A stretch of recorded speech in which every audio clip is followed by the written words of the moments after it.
ഇന്ന് ബ്രേക്ക്ഫാസ്റ്റിന് പോഹ തന്നെ ഉണ്ടാക്കുന്നത്. അപ്പം ഞാൻ കുറച്ച് കപ്പലണ്ടി ഒന്ന് വറുത്തെടുത്തിട്ടുണ്ട്.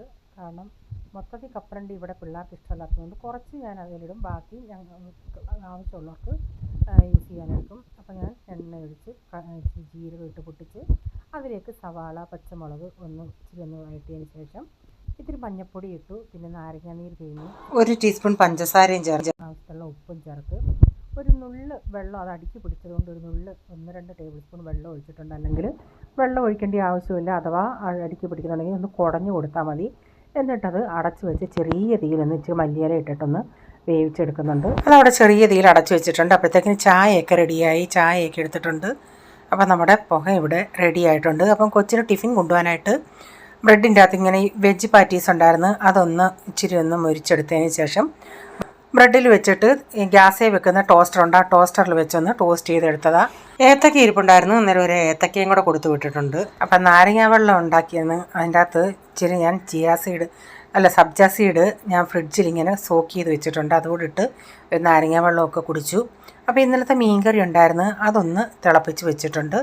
പിന്നെ പെട്ടെന്ന് ഇവിടെ മിക്കവാറും ഉച്ചയ്ക്ക് ചപ്പാത്തി, ബാക്കിയുള്ളവർക്കൊക്കെ ചപ്പാത്തി ആയതുകൊണ്ട് മിക്ക ദിവസവും മുട്ടക്കറിയാണ് ഉണ്ടാക്കുന്നത്. ചീനച്ചട്ടി വെച്ച് ചട്ടി വെച്ചതിന് ശേഷം വെളിച്ചെണ്ണ ഒഴിച്ച് ഇച്ചിരി കടുക് ഇട്ട് ഇതിലേക്ക് സവാള, ടൊമാറ്റോ, ഉരുളൻകിഴങ്ങ്, ഇതിലേക്ക് 1-2 അല്ലി വെളുത്തുള്ളിയും കൂടെ ചേർത്തതിന് ശേഷം ഇച്ചിരി ഇഞ്ചി പേസ്റ്റ് കൂടെ ചേർത്ത് ആവശ്യത്തിനുള്ള ഉപ്പൊക്കെ ചേർത്തിട്ട് ഇത് നന്നായി ഒന്ന് മിക്സ് ചെയ്തിട്ട് ഇച്ചിരി നേരം ഞാനൊന്ന് അടച്ചു കൊടുത്തിട്ടുണ്ട്. അപ്പം പാത്രങ്ങളൊക്കെ കഴുകാനുണ്ടായിരുന്നു, അതൊക്കെ ഒന്ന് കഴുകിയെടുത്ത്. അപ്പോൾ ഇത് കുറച്ച് നേരം കഴിഞ്ഞെടുത്തുണ്ടേ ഉരുളൻകിഴങ്ങൊക്കെ വെന്തിട്ടുണ്ട്. ഇതിലേക്ക് സവാളയൊക്കെ വഴന്ന് വന്ന് ഇതിലേക്ക് മഞ്ഞൾപ്പൊടി, മല്ലിപ്പൊടി, മുളക് പൊടി, ഗരം മസാല ചേർത്ത് ആ മസാലയൊന്നും മൂക്കാനായിട്ട് ഞാനൊന്ന് ചേരം ഒന്ന് അടച്ചു കൊടുത്തിട്ടുണ്ട്. ഇപ്പം മസാലയൊക്കെ നന്നായി മൂത്തിട്ടുണ്ട്.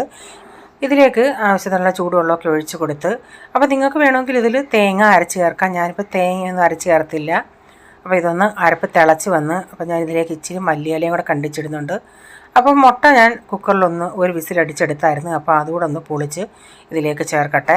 ഇങ്ങനെയുള്ള മുട്ടക്കറിയൊക്കെ വെക്കുമ്പോൾ ഒരു 1/2 ടീസ്പൂൺ പഞ്ചസാരയും കൂടെ ചേർക്കുകയാണെങ്കിൽ ഒരു പ്രത്യേക ടേസ്റ്റ് ആയിരിക്കും. ആ മസാല കുത്തൊക്കെ ഉണ്ടെങ്കിൽ അതൊക്കെ ഒന്ന് മാറിക്കിട്ടും. അപ്പം നമ്മുടെ മുട്ടക്കറി ഇവിടെ റെഡി ആയിട്ടുണ്ട്. അപ്പോൾ ഈ വീഡിയോയുടെ ഫുള്ളായിട്ടുള്ള വീഡിയോ ആർക്കെങ്കിലും കാണാൻ താല്പര്യം ഉണ്ടെങ്കിൽ ഞാൻ ബിജീസ് കിച്ചൻ ചാനൽ വ്ളോഗിലിട്ടിട്ടുണ്ട്. അപ്പോൾ ഇന്നത്തെ വീഡിയോയിലെ വിശേഷങ്ങളൊക്കെ ഇതായിരുന്നു. ഇഷ്ടപ്പെട്ടാലൊന്ന് ലൈക്ക് ചെയ്തേരെ.